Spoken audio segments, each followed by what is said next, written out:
మన పిల్లలు మన మహిళల్ని అగౌరవపరచడం కొమ్మినేని శ్రీనివాస్ అనే వ్యక్తి సాక్షి టీవీలో ఇలాంటి దౌర్భాగ్యమైన డిబేట్లు పెట్టి దౌర్భాగ్యమైన మాటలు అనడం అనేది వాళ్ళకే చెల్లింది, వాళ్ళ మనస్తత్వానికి అది నిదర్శనం.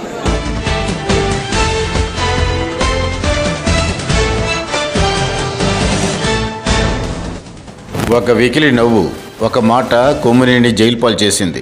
సుదీర్ఘకాలం మీడియాలో ఉండి ప్రశంసలు అందుకున్న వ్యక్తి జీతం ఇచ్చేవాడి కోసం గీత దాటారు. పర్యవసానం ఇప్పుడు జైల్లో ఉన్నారు. నేను సాక్షిలో 12 ఏళ్ల పాటు పనిచేశాను. పతంజలి వంటి ప్రఖ్యాత జర్నలిస్టుల చేతుల మీదుగా సాక్షి పురుడు పోసుకుంది.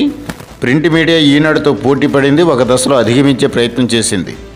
ఛానల్ అంత ప్రభావం చూపకపోయినా సాక్షి మీడియా అంటే గౌరవాన్ని తీసుకొచ్చింది. మొదట్లో మీడియాలో అగ్రగామిగా నిలవాలని సాక్షి పనిచేసింది.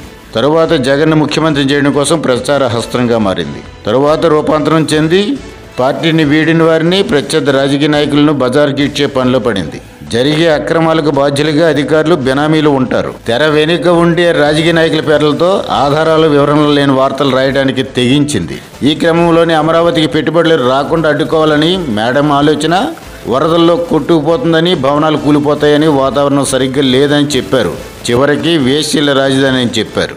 హెచ్ఐవి రోగులకు ఆవాసంగా మారిందని చెప్పారు.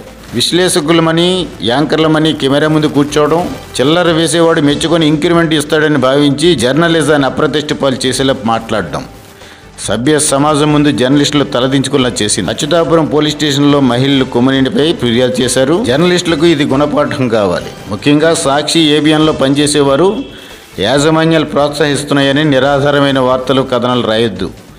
బ్రాండెక్స్ లాంటి సంస్థ, ఎస్ఈజెడ్ పరిశ్రమల్లో వేల మంది మహిళలు పనిచేస్తున్నారు. వార్తలు రాసేటప్పుడు కాస్త ఆలోచన చేసుకోండి. సంస్థపై బురద జలాలను ప్రయత్నం చేస్తే అక్కడ మహిళలపై ప్రభావం పడుతుంది, వారి కుటుంబాలపై ప్రభావం పడుతుంది. కొత్తగా మీడియాలో పనిచేయడానికి ఆసక్తి కనపరుస్తున్న వారు జాగ్రత్తగా ఉండాలి. పాత్రికేయుడి ఆలోచన స్థిరత్వంగా ఉండాలి. రాజ్యాంగబద్ధంగా, ప్రజాహితంగా ఆలోచించాలి. అప్పుడే అక్షరం చేజారదు, మాట దొరలదు.